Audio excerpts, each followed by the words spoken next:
With your permission, I'll go to show a presentation. If that's okay. It is. Shalom, everyone. Again, shalom. Sounds good. Everyone is awake.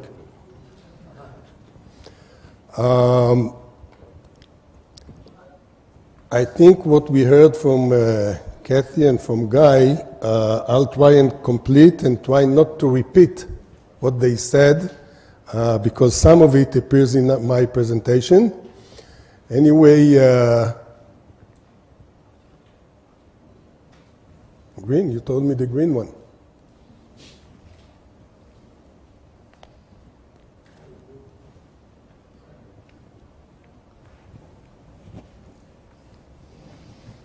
Shall I have a go? Sure. Okay, now, okay.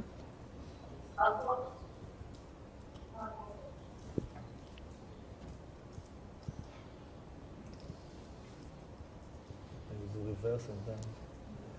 Yeah. Is it possible to control these slides from over there? And yeah, you can just request when you want. Okay.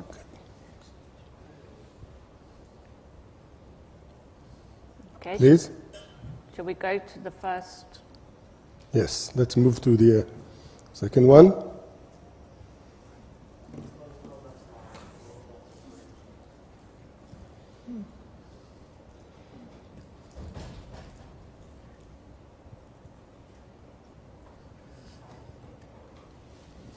Anyway, I'll start and talk about it.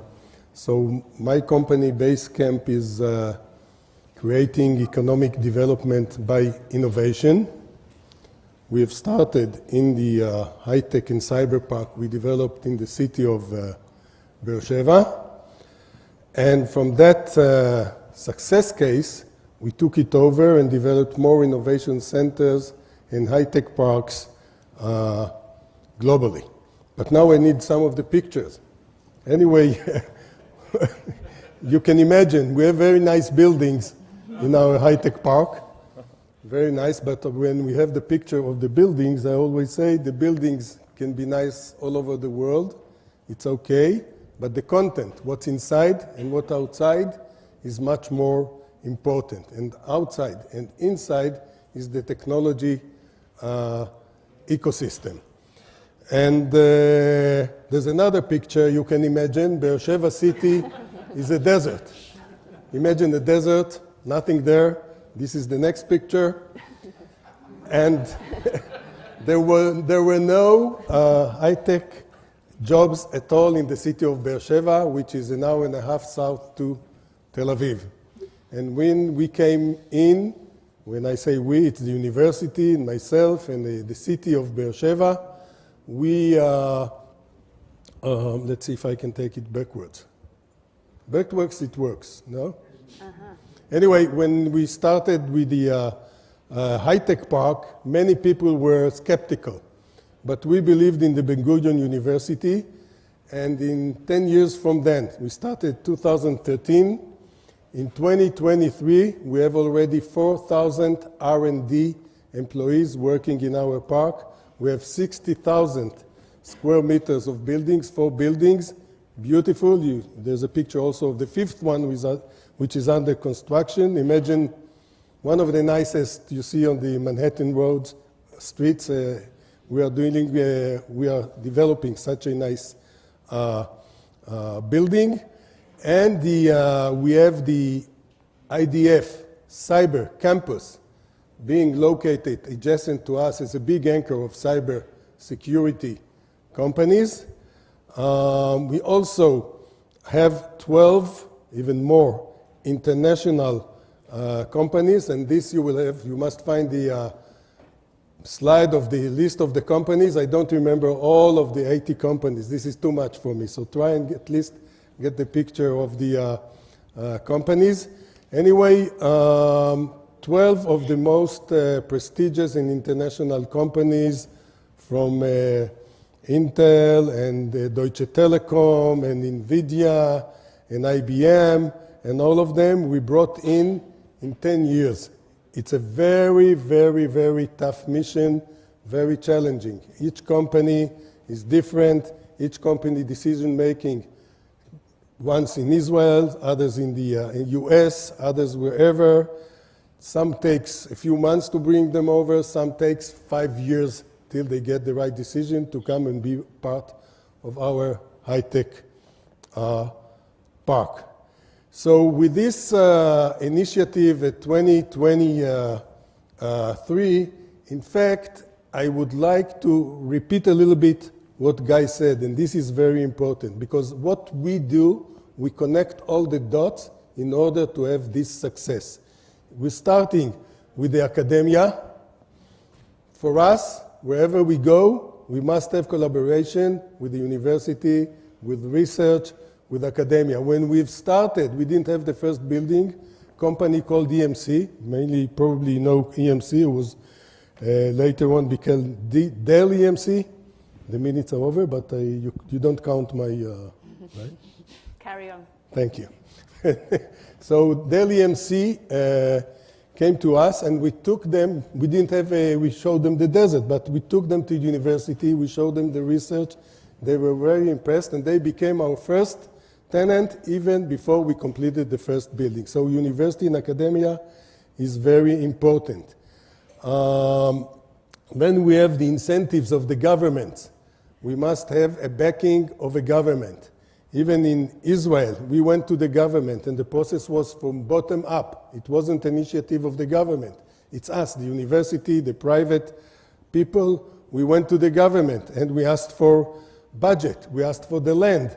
And there was a big conversations and meeting about that, but at the end, we succeeded to convince them that we are serious and we will have a successful high-tech park. Then creating a community. Very important for all the young people there to become one community, have a special spirit of being proud of what they're doing, except for the work, but being proud of doing something which is much more bigger than coming just in the morning and going at night. And we have a very good Tech 7 community with us. The stakeholders, the partnership is also, it's a PPP. And we are having a partnership with the Ben-Gurion University, with the municipality of Be'er Sheva, and us as a private group, and a real estate company called Gavyam.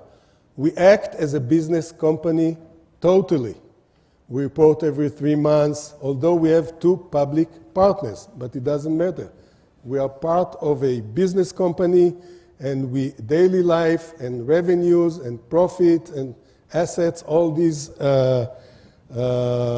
definitions are part of our life. Of course, the companies are very important. Can you find, please, the slide of the companies? Try. Anyway, it's before that one. Anyway, the companies are very important. And once now you have to imagine 80 companies, they're here, and multinational companies, incubators, startups. Part of what we were successful was the incubators that were created by the Innovation Authority in Israel, and their support was very important in order to have these incubators and bring small startups and develop them. And my most, I would say, proudness is that startups that grow with us become big companies and stay with us. This is very important. It's not easy, because when they get investors, Americans, Israelis from Tel Aviv, they would say, why won't you move to other location nearer to us? And so most of them stay in our city, in our park in Be'er Sheva. A very important, or maybe the most important, is the human talent. Without the human talent, the companies will not come. And we are fortunate to have graduates from the Ben-Gurion University, which I think is having the most graduates each year of engineers among all other universities in Israel. Part of the problem is bringing experienced employees or talent. For that, we're doing fairs and we invite many of the Israeli, okay, we got the buildings. Oh, wait. So we let them come and we invite them to come. And now you see the desert, now you see the building. It's going backwards. Okay, let's see. All right. This is the 5th building. Okay. Now try and remember this by heart. Of course, but these are all the companies that we're able to bring in 10 years. Probably most of them you recognize. We are connecting all the dots from helping them recruiting employees, from helping them go to the government and get incentives, research with the university, and so I'll go fast. The outcome, this is important. The outcome of what we do for the city of Be'er Sheva and the region is that we have 4,000 employees, and in a few years we're going to go up to 10,000. We build one building by the other, and the average salary of the IT, of course, is more than double than the regular salary that was in that city beforehand. The total annual income to the region today is $280 million per year. It's going to go up to $1 billion. This is the economic development impact we bring by innovation. The model we do, I think we talked about it at BaseCamp. We do the academia, multinational, international governments. You see the Greek, we'll get to Greece in a minute. The communities, the stakeholders, the companies, and the human capital. We do the assessment usually, a very practical assessment, then the development, and then the management. Just need to speed up a little bit. Yeah, I'm finishing it. This is all our partners, like in MedTech, we have the Sheba Medical Center, which is the ranked 10th in the world. In EdTech, we have Mindset. These are all kind of partners which we come with them to create the ecosystem. The right one below is the important one. It says Greece. You can see the president of Ben Gurion University and myself and my friend, Mr. Nikos Efthymiadis. Yeah, I've learned the names in Greece, who is our partner in creating the high-tech park in Thessaloniki. And this is the high-tech park we're gonna develop in Thessaloniki. It's almost like the desert in Be'er Sheva, except for one thing. You see the beach and the water, of course, yeah, but the idea is to build here 110,000 square meters to Israeli, international companies, local companies, and startups. We do it with the innovation research in Thessaloniki called CERT. Location is just by the airport. We are very proud about this project. It's going to happen. In fact, we already signed the agreements, and we hopefully in 3 years have the first building there with a few hundreds of employees from Thessaloniki. Thank you. Thank you. Thank you very much.